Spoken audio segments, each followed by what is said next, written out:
everyone, and welcome to Scale Your Sales podcast. I am Janice B. Gordon, and today I have Joe Harding. Now, Joe has developed successful niche sales and marketing consultancy over the last 6 years, specialising in lighting and the construction sector. Her lengthy experience working in lighting specifications and sales and marketing has provided invaluable insight for her clients. We're going to find out more about that. But welcome to the Scale Your Sales podcast, Joe. Hi, Janice. Nice to see you. Nice to see you too. Now, Joe, I really want to get some clarification on what is specification sales. Give us more information about that. Specification sales is centred in the construction industry, and it's about the way that products are actually purchased and procured. The specification is drawn up by a construction design team within the construction industry, and the whole specification is based around the technical and aesthetic capabilities of the products that will actually be obviously installed in the building. So it's actually a very long-term sell, because as you probably know, buildings can take quite a long time to be built. The whole design process can be protracted. It can take up to 2 to 3 years on bigger projects. So the products have to be specified and go through various design stages, and it's quite a challenge in terms of a long-term sell to project manage that and also to develop the right strategy for it. So is this unique to the construction industry, or are there other industries that go through this kind of process?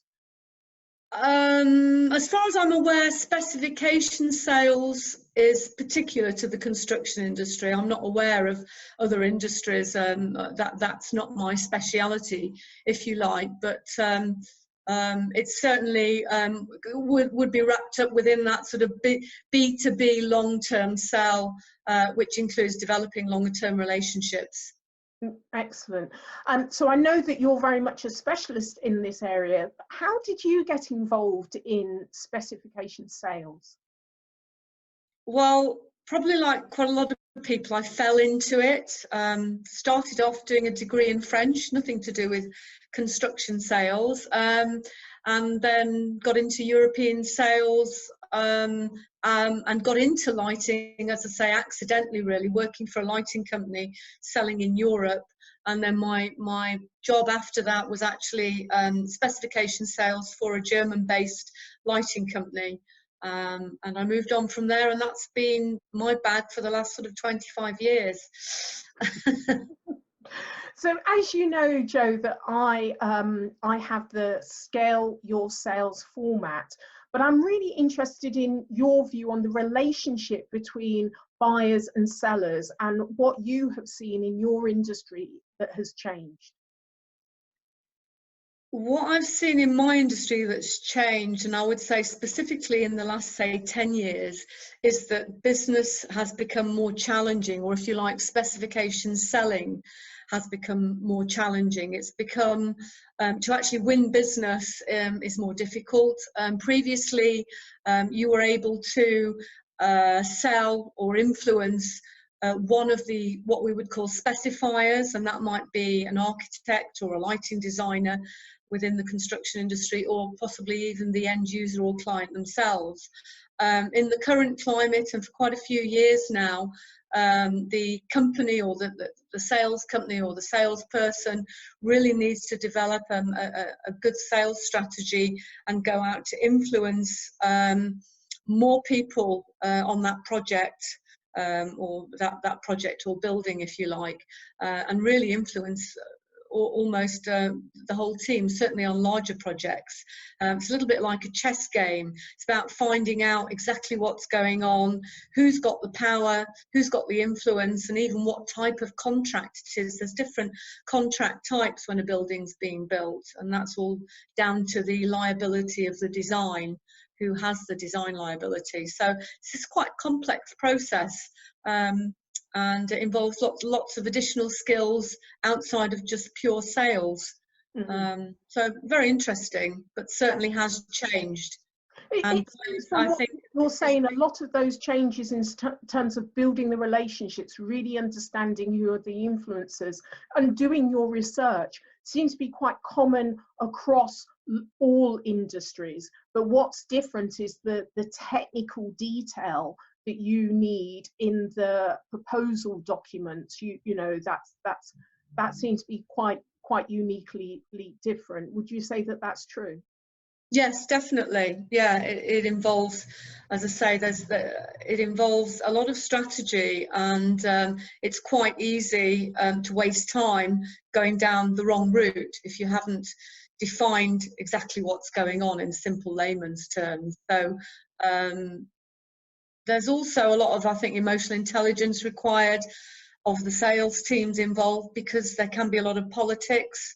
We're all human beings, and when you've got a lot of people involved in building buildings, in terms of design teams, construction teams, things get hot under the collar, certainly towards the end of the project. And so specification salespeople have to be really aware of that and be really emotionally intelligent about what's going on. Otherwise they can fall foul of and ruin relationships if they're not careful.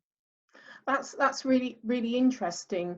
Have you I don't know if there's been a change in the need for salespeople in your industry, because you've got that extra element of the specification and the detail.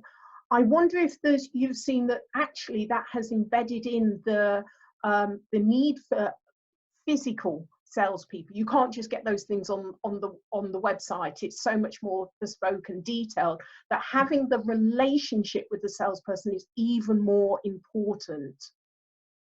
I think that's true. There's obviously a lot of information out there at the moment about how there's possibly a need not to have business-to-business salespeople, because there's so much information on the web and on the internet.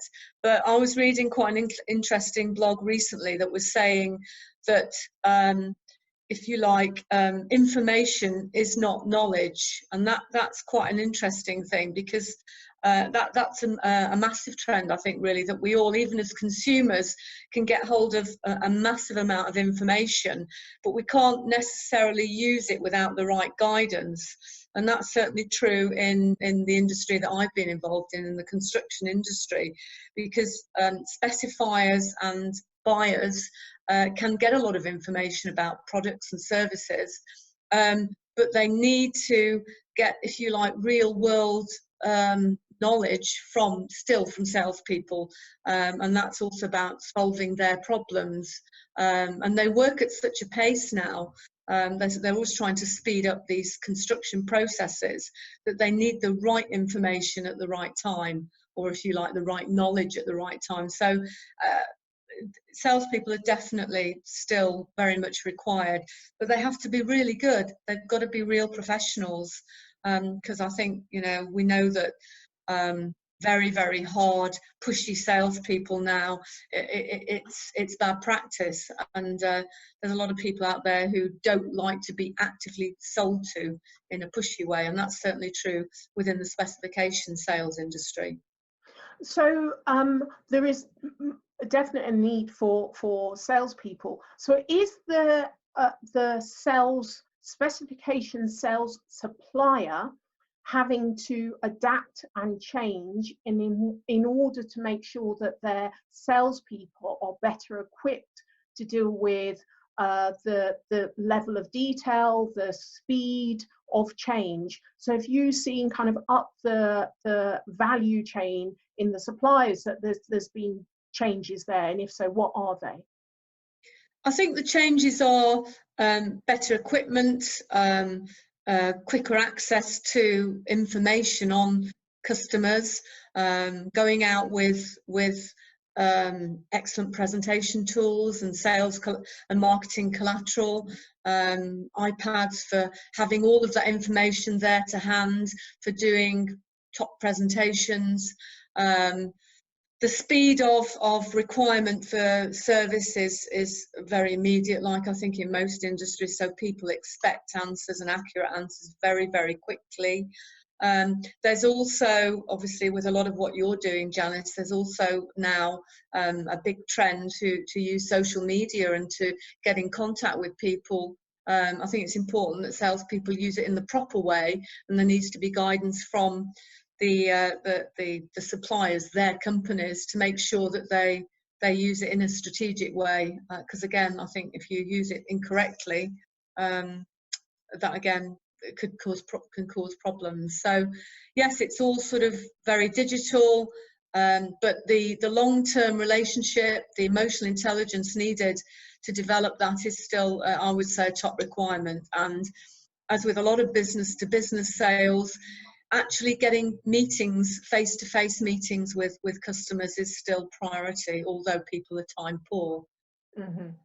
It's interesting you talk about tools. I was reading an article about WhatsApp, and you wouldn't really think that WhatsApp was a business tool really, but actually in the B2B world, depending on what industry you're in, there are some companies that are winning deals because they're able to filter through the bite-sized insights rather than information, and they're doing it on WhatsApp because there's many more millennials that are involved and used to these tools and want the information, as you say, at the right time.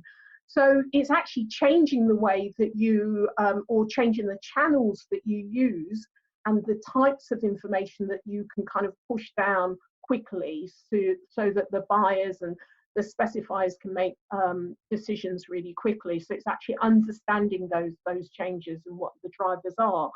You know, what is your take on the diversity? Because you're in a industry that is quite male dominated. So what is your view in you know, the how diversity is changing and what more needs to be done?